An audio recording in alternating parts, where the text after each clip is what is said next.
Феликс Кривин. Костер в лесу. Костер угасал. В нем едва теплилась жизнь. Он чувствовал, что и часа не пройдет, как от него останется горстка пепла. Маленькая горстка пепла среди огромного дремучего леса. Костер слабо потрескивал, взывая о помощи. Красный язычок лихорадочно облизывал почерневшие угли. И ручей, пробегавший мимо, счел нужным осведомиться: «Вам воды?» Костер зашипел от бессильной злости. Ему не хватало только воды в его положении.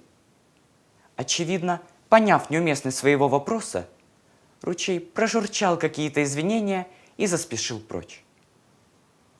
И тогда над угасающим костром склонились кусты. Ни слова не говоря, они протянули ему свои ветки. Костер жадно ухватился за ветки, и произошло чудо. Огонь, который, казалось, совсем в нем угас, вспыхнул с новой силой. Вот что значит для костра протянутая вовремя ветка помощи. Костер поднялся, опираясь на кусты, встал во весь рост. И оказалось, что он не такой уж маленький. Кусты затрещали под ним и потонули в пламени. Их некому было спасать. А костер уже рвался вверх. Он стал таким высоким и ярким, что даже деревья потянулись к нему.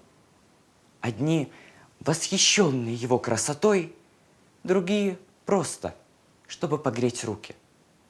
Дальние деревья завидовали тем, которые оказались возле костра, и сами мечтали к нему приблизиться. «Костер! Костер! Наш костер!» — шумели они. «Он согревает нас, он озаряет нашу жизнь!» А ближние деревья шумели еще громче. Но не от восхищения, а от того, что костер подминал их под себя, чтобы подняться еще выше. Кто из них мог противостоять дикой мощи гигантского костра в лесу? Но нашлась все-таки сила, которая погасила костер. Ударила гроза, и деревья роняли тяжелые слезы. Слезы по костру, к которому привыкли и который угас, не успев их сожрать.